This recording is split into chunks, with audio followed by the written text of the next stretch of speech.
Hey guys, happy Friday to you. It is NFL season, preseason week number 2. We got ourselves a little taste last night, which was pretty exciting, right? A couple of games, 3 games. Got to see the Patriots and the Eagles. We got to see the Jets, the Washington Redskins, and then unfortunately Steeler fans had an opportunity to watch that mess that was against Green Bay last night. We'll get to a couple of quick observations before we go ahead and break down tonight's game. Dolphin fans, you guys got to be excited, right? You've got some Dolphins football tonight. They're on the road in Carolina.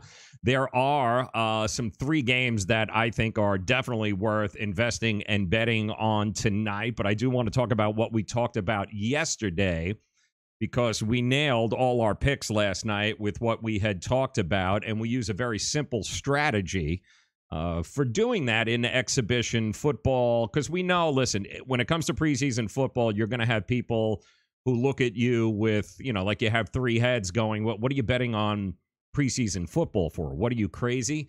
Well, you're not crazy. Actually, you're a pretty savvy bettor if you're betting on preseason football, because even though they're glorified exhibition games, if you understand what to look for, then you'll understand that there is some serious value in betting preseason football if you know what to look for. And when it comes to games like tonight, it's all about how the line moves, because lines move a lot during preseason football. And the reason they move as wildly as they do is not because the public is jumping in and betting on a lot of good games. The reason why those lines move is because the sharps, the professionals, the guys who actually know what the hell they're doing, they're dropping down a lot of money. So when you see lines move in one direction or the other in preseason, it's in all likelihood because the sharps, the professionals, those guys are betting in one direction. There is one game tonight where the line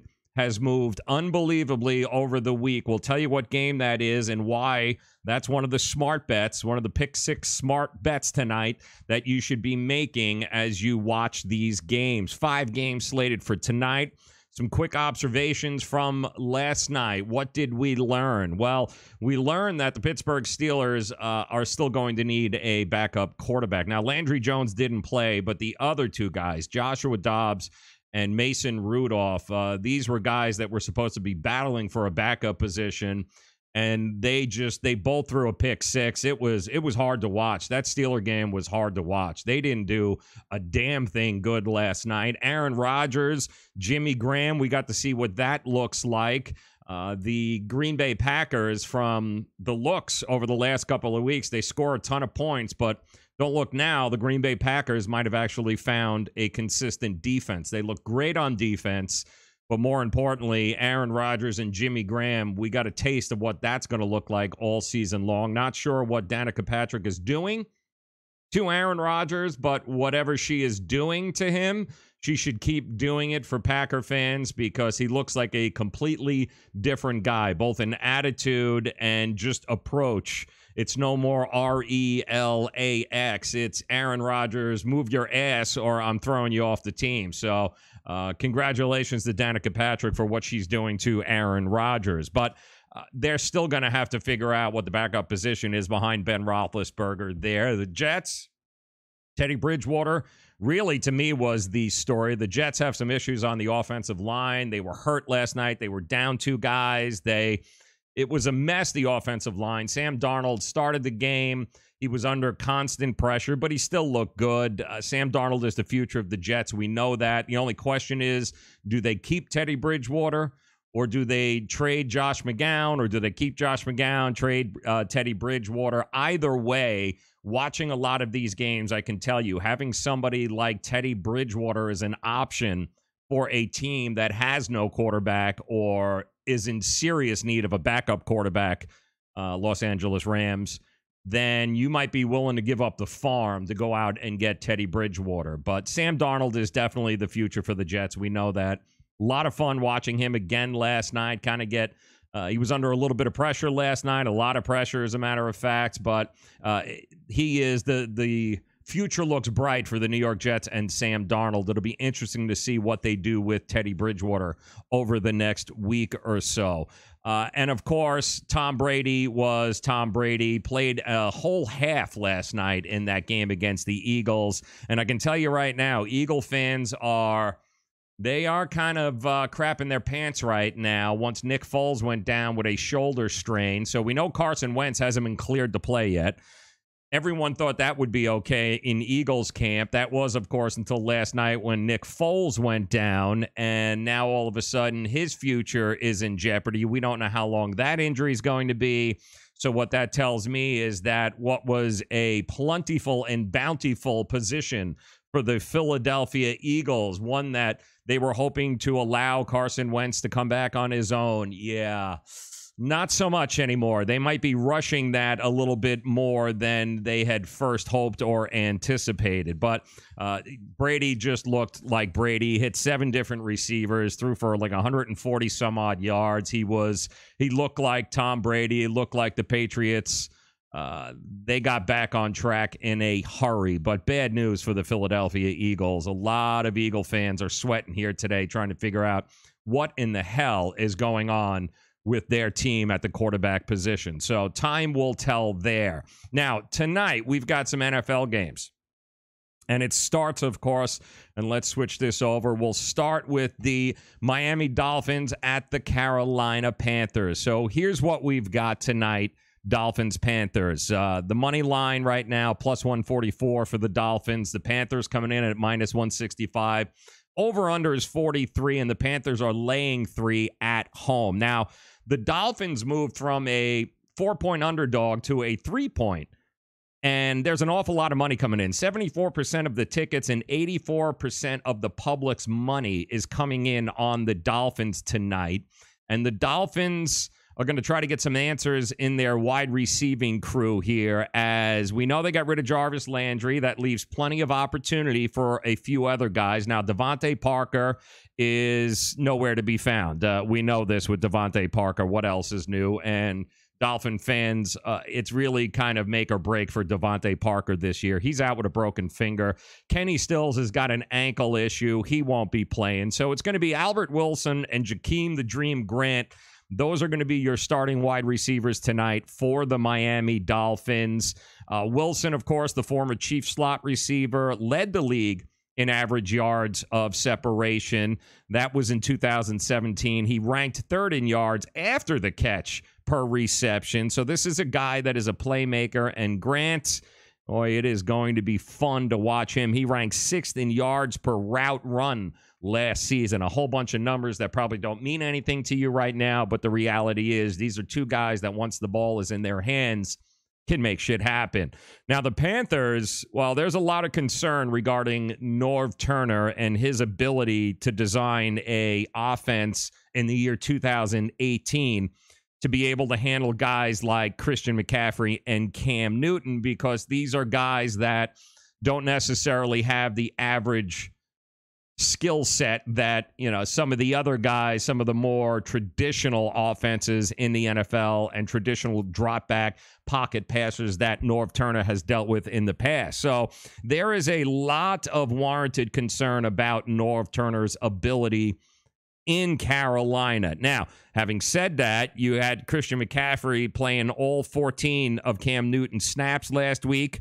He also earned the first-team offensive goal line carry ahead of what we think is going to be that guy on this team, C.J. Anderson. Now, Anderson spent most of the time with the second and third stringers last week. I do think that there will be more rushing opportunity for C.J. Anderson tonight. But McCaffrey is definitely a guy, you fantasy football players, McCaffrey is definitely a guy that you are going to want to keep an eye on and see if you can't get him in your leagues, because he going to get an awful lot of touches this year on this team. Now, the other game tonight is the Buffalo Bills at the Cleveland Browns. Bills, you're looking at plus 152 money line. The Browns, minus 176. Over-under is 41 on this game. Browns are laying 3.5 points at home. And the total has moved up from originally it was 38.5. And then you got 70% of the tickets, 78% of the money have come in on the over. A lot of the sharps moving towards the over in this game. And listen, there was a lot of good. There was more good than there was bad, I guess, last week during the debut for Josh Allen, the Buffalo Bills, the number 7 overall pick, their future, they hope, their quarterback. But you've got Nathan Peterman and A.J. McCarron. They are not going to go down without a fight. They are going to want to play. They're going to want to play this year. And I expect Peterman and McCarron to split the first team reps. So do expect Allen to have plenty of second-half opportunities against the Greg Williams fantasy-friendly pass defense on the Cleveland Browns. For the Browns, they've got 3 rookies on this team that all eyes are going to be on. We know Baker Mayfield, once again, is going to try and make a case to be the starter on this team, even though that the management and ownership has told him that's not going to happen. You've got second-round running back Nick Chubb, who had more carries last week than yards. I think he had 15 carries and only 11 yards. So we'll see if that turns around tonight. And then, of course, their 4th-round pick, Antonio Callaway, who was punished last week and made to play the entire game by Hugh Jackson. Interesting punishment there. But he did have a 54-yard touchdown catch last week, so he is certainly somebody to keep an eye on. But again, you're looking at an awful lot of money. 70% of the bets, 78% of the money coming in is coming in on the over. That is correct. That's coming in on the over tonight. Game 3 tonight, you're looking at the Giants and the Lions. Giant money line plus 146. Detroit minus 167. Over-under is at 40. Lions are laying 3 in this game. We know the Giants are going to be without their top 2 playmakers. Saquon Barkley, number 2 overall pick. He's got a tweaked hamstring. And Odell Beckham Jr., he's not going to be overworked. He's still returning from a broken ankle. Now, the over-under has dropped since opening up, and chances are it's because a lot of people have looked at the numbers here. You've got a 37-year-old Eli Manning that is not the same quarterback when Odell Beckham Jr. is not on the field over the last couple of years. You're talking about Eli with OBJ in 47 games. They average about 22.7 points per game. He averages about 271 yards per game with Odell Beckham Jr. Without him in 16 games, well, that drops to about 16 points per game and only 224 yards per game for Eli Manning. So I can tell you right now, without Odell Beckham Jr. in that lineup, that is not the same New York Giants offense with Eli Manning at quarterback. Now, for the Lions, keep an eye on the running back situation because Auburn, their second rounder, the Kerryon Johnson alumni there. Man, he had himself a hell of a week last week. 7 for 34 and 4 for 33 in receiving. They did a pretty good job against the Raiders last week in that category, but the Lions, they didn't give LeGarrette Blount a guaranteed $2 million contract so he can sit his fat ass on the bench. You got Theo Riddick, who is still one of the league's best third down backs. And I can promise you those guys are going to be battling because nobody wants to sit on a bench. All of these guys as running backs are going to want time on the field, and they are going to want to play. So keep an eye in the game tonight on the running back battle for the Detroit Lions. Next game tonight, I do believe, is the Arizona Cardinals taking on the New Orleans Saints. You're looking at the Cardinals plus 160, New Orleans minus 189. Over-under is 41, and the Saints are laying 3.5 at home. Josh Rosen is the story here for the Cardinals. He's expected to get a ton of work with the first-team offense after he didn't get any help. We're talking about incompetent backups for the Arizona Cardinals last week. It wasn't good. And I do think he is going to see a few snaps with Larry Fitzgerald or David Johnson, but I do believe the second-round wide receiver pick, Christian Kirk, and especially the fourth-round running back, Chase Edmonds, are going to get plenty of plays in their preseason debuts as well. And for the Saints, there's going to be plenty of extra opportunity in the Saints' backfield because Mark Ingram has a 4-game suspension. So tonight, you've got Terrence West, Jonathan Williams, or Shane Vereen. They are all going to be battling to be the Robin to Alvin Kamara's Batman. We know that's going to happen. I think Williams could be the early front runner. He was impressive last week. 4 touches, 26 and a touchdown. That was pretty good. 61% of the bets, 85% of the money are on the under tonight, and that helped move the total from 42 down to 41. So keep an eye on that. The under seems to be where a lot of people are going there. And then finally tonight, you've got the Kansas City Chiefs at the Atlanta Falcons. Chiefs minus 120. The Falcons plus 100. Over-under is 39.5. And here's the deal with this game. This is a very interesting game because Andy Reid has already told us the starting offense is going to be on the field. It's going to be on the field a lot tonight. You got Patrick Mahomes along with the rest of the starting offense. They're going to play the entire first half. Now, this, I think, has a lot to do with the fact of the line moving from Kansas City +3 to -1 by the time kickoff happens tonight. So 62% of the bets, 87% of the money has shifted. It's on the Chiefs. And we all know how explosive this Chiefs offense could be. So when you have Kareem Hunt, Tyreek Hill, and Travis Kelce all going to be on the field tonight with the new quarterback, not to mention the addition of Sammy Watkins, yeah, this kid Patrick Mahomes is going to have an awful lot, and I mean an awful lot of targets to be able to throw at tonight. And the Falcons, the decision to spend a 4th-round pick on Southern Miss running back Ito Smith, I think is an indication that they are willing to let Tevin Coleman walk in free agency after this season. They are trying to find his replacement. His debut last week, actually, along with the rest of the offense, left a lot to be desired. It was not impressive at all. But he is the only college player with at least 4,400 yards rushing and 1,400 receiving yards since 2000. So this kid can play, and I do think they'll benefit from the fact that Eric Berry, who's got a heel, he won't play tonight. And the Chiefs have historically been atrocious on defense on the road. You're talking about the Chiefs defense at home over the last couple of years, averaging about 16 points a game, given up when on away. They're averaging 22.9 points they're giving up away, and they managed to give up more than 27 points in 39% of their away games over the last couple of years. So, yikes! It's not good news for the defense there of the of the Kansas City Chiefs when it comes to being on the road. So let's talk some picks here. Let's talk about who to go with tonight and who you guys should be looking at. I think first I'll start with Dolphins for you Dolphin fans tonight.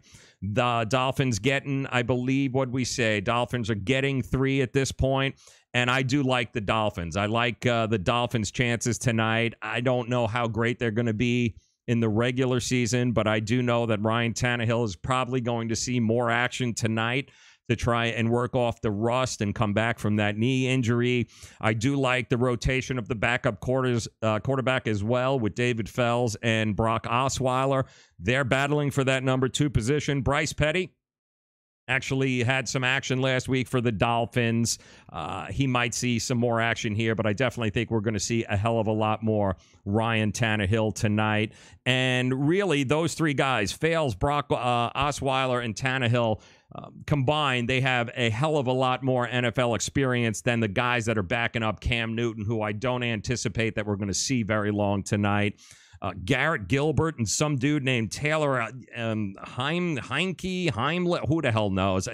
They saw the bulk of the snaps in the opener against Buffalo. They're probably going to get a lot more action tonight. And I do think that the Dolphins are going to try and expand and bolster that running game of theirs. So I would expect that Kalen Ballage is going to get plenty of chances to make a play tonight. I do like the experience from the quarterback standpoint with the Dolphins. And I would anticipate that the Dolphins can definitely cover with 3 points. I also love, and I told you this, the Browns and Bills. I love the over in this game. And we talked about watching the line, right? Well, 70% of the bets and 78% of the money are coming in on the over. So I do think that the quarterback situations in both of these teams are still unsettled, but I do think that these guys are competent, and just like the Sharps in Vegas, they're betting an awful lot on there being a high-scoring game here, and I don't think the defenses are very good on either side, so I would definitely anticipate the over being a smart bet there. We talked about the Chiefs and the Chiefs line movement this week with the starting offense playing the first half of the game, laying a point on the road at the Falcons, and the Falcons did not look very good last week. Julio Jones, Devontae Freeman are only going to get a handful of snaps, if that. I'll side with the public. I'll side with the money, and I'll side with the Sharps, who know that, and Andy Reid knows that he wants to see what this kid has in Patrick Mahomes tonight. So lay the point on the road, -1. Take the Chiefs. And for you Giant fans, definitely like the New York Giants laying 3 tonight here. I think they are just the logical team in this situation because Detroit didn't look really good. Their defense last week got crushed by the Raiders, especially on the ground. I do think that the Giants, even though Saquon Barkley is not in the lineup, I do think they are going to try and establish the run, and Matt Stafford is only going to play, if at all. They still don't know. They haven't said whether or not he is going to play at all. He didn't play in the exhibition game last week in Oakland. I doubt he's going to play tonight. So they're going to get a majority of the snaps to Jake Ruddock and Matt Cassell. They're battling for the backup position on that team, and neither one of those two guys looked impressive against the Raiders. They both combined 22 of 37 for 139, so they both got they combined for 4 sacks. I don't know. The Detroit defense does not impress me at all. The Giants had 134 yards rushing in the opener. I think they'll have no problem moving the ball on Detroit. I do anticipate the Giants defense to take it up a notch as well. So I would definitely take the 3 points and go with the Giants. So there you go. Those are our locks for tonight. We've got it. Preseason football week 2.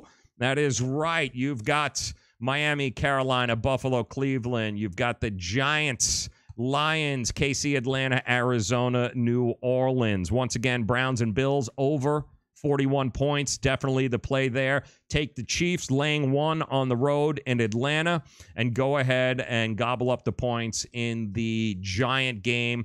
Take the Giants +3 at the Lions. Want to appreciate you guys for stopping by here today. Just a quick reminder for those of you on YouTube and following us there and watching us.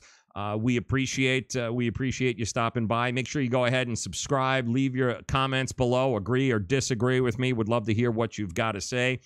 Facebook Live, as always, if you guys share this, go ahead and like our page. We would certainly appreciate that. And then, of course, for the fine folks on Periscope and Twitter, you guys rule. There is some football to be played and watched tonight. This is week 2, right in the middle of it, getting ready to come to a close. More games tomorrow. We'll give you those picks tomorrow here, same time, same station. You guys know where to find us.